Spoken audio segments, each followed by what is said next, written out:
Bom dia, estamos aqui tomando nosso café e meditando na palavra de Deus. As pessoas estão sempre procurando uma maneira, uma forma de agradar, e de fazer a vontade de Deus, não é mesmo?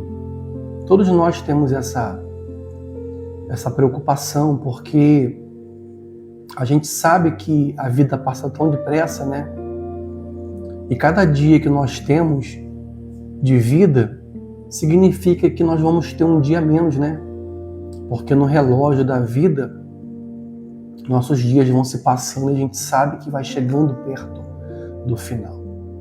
E todos nós buscamos agradar a Deus, não porque a nossa salvação vem por merecimento, por méritos próprios, mas porque a gente quer cumprir aquilo que o apóstolo Paulo fala, Que é andar de fé em fé. E ao longo da nossa carreira espiritual, digamos assim, a gente poder desenvolver a nossa fé. Então, como que nós vamos aprender isso? Porque a gente sabe que existem muitas distorções com respeito à palavra e à vontade de Deus.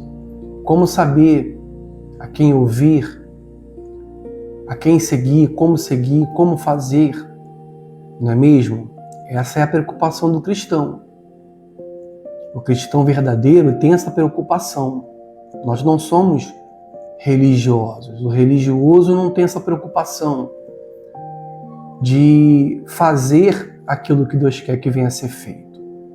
Mas o cristão verdadeiro, aquele que não é religioso, que não vive os ritos e tradições do Evangelho, mas sim a palavra verdadeira, esse então procura agradar a Deus da maneira certa.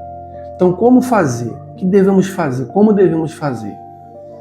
E a resposta é simples: meditando na palavra de Deus. Porque normalmente a gente tem ouvidos para ouvir a todo mundo, mas não temos tempo, não tiramos tempo para ouvir o que Deus Ele quer falar com a gente. Por exemplo, se você quiser ouvir um médico falar com você, o que você faz? Você vai lá ler um livro de medicina. E então aquele médico vai estar falando com você. Se você quiser ouvir um advogado falar com você, você procura um livro de advocacia e aquele advogado vai falar com você. Mas por que para Deus falar com a gente, ao invés da gente procurar a palavra dele, a gente procura pessoas ou até mesmo coisas que possam substituir a palavra de Deus? Você sabe que nada pode suprir a ausência da palavra de Deus. E é nessa procura e nessa substituição da palavra de Deus que entra o afastamento na vida do ser humano. Não só afastamento, como também nasce a religiosidade. Porque a pessoa deixa de buscar o que Deus quer para ela, compreender o que Deus quer para ela, para buscar a resposta que ela quer para a vida dela nos homens. E nós não vamos encontrar nos homens ou nesse mundo aquilo que só Deus tem ou aquilo que só Deus pode falar com cada um de nós. Mas como é que nós vamos saber se não procurarmos compreender as Escrituras, meditar nas Escrituras? Não é mesmo? Por isso que o Senhor, Ele sempre nos orienta a meditar na Escritura. Ler e meditar de dia e de noite, para que o nosso progresso venha a ser manifesto aos homens, porque não há como crescer em fé, não há como crescer na fé, se não houver essa meditação constante na palavra de Deus. E aqui em Gálatas capítulo 1, nós vemos aqui Paulo, o apóstolo Paulo, que foi um perseguidor da igreja de Cristo, defendendo aqui a sã doutrina, porque ele, quando ele foi escolhido por Deus, tudo que Paulo escreveu nas cartas aos Coríntios, aos Gálatas,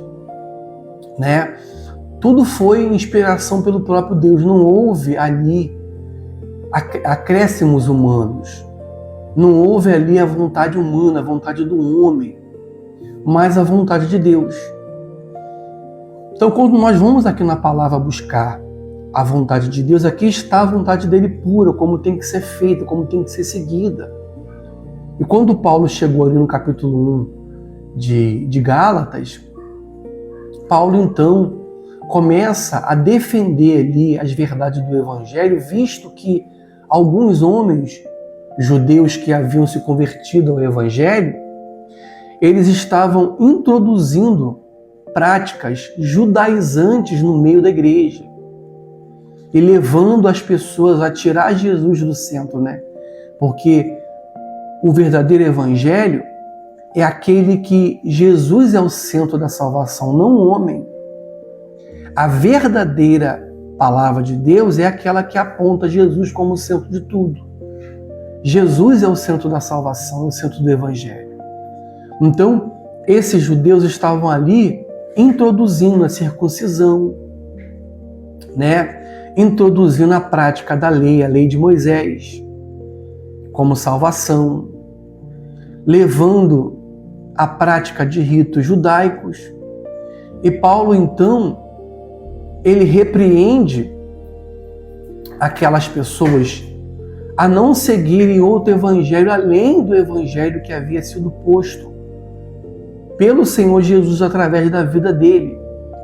E muito interessante, minha amiga, meu amigo, é que Paulo, ao invés de ensinar a gente a ter uma mente fechada, uma mente religiosa, Paulo nos ensina que, ainda que um anjo viesse por um evangelho diferente daquele que havia sido falado, então deveria ser rejeitado. Imagina um anjo aparecer para nós e falar assim: olha, isso aqui está errado.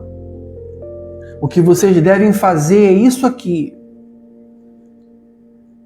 Imagina. E então Paulo vira e fala assim: ainda que um anjo diga isso, não devemos segui-lo. Ou ainda que eu fale algo diferente daquilo que Jesus me revelou, nos disse, que está aqui nos evangelhos, não devemos seguir. Porque Jesus sempre será o centro principal da mensagem. E nem todo mundo que fala de Cristo ou que prega Cristo também significa dizer que está realmente sendo enviado por Ele para falar conosco. Então devemos ter sempre na nossa mente, no nosso coração, o meditar da palavra de Deus. Não podemos ignorar os ardis de Satanás, não é mesmo? O apóstolo Paulo, ele nos fala isso. Não podemos ignorar os ardis dele, porque ele sabe como agir, ele sabe como trabalhar.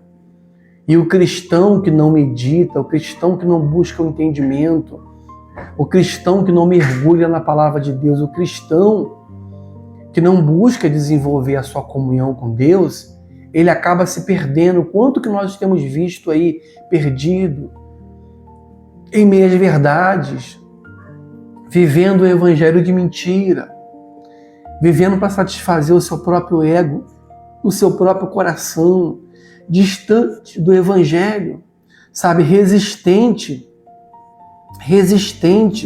a qualquer ação do Espírito Santo para resgatá-lo novamente para Cristo, embora que a verdade é que ninguém está tão distante que não possa ser alcançado pela graça de Cristo.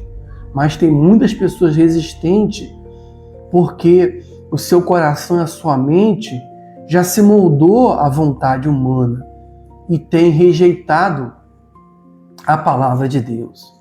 Então, medite mais, vamos meditar na palavra de Deus, para que através da palavra de Deus, cada um de nós possamos desenvolver a nossa salvação e assim caminhar com o nosso Senhor Jesus Cristo. O centro da palavra de Deus, o centro do cristianismo, o centro do evangelho é Jesus.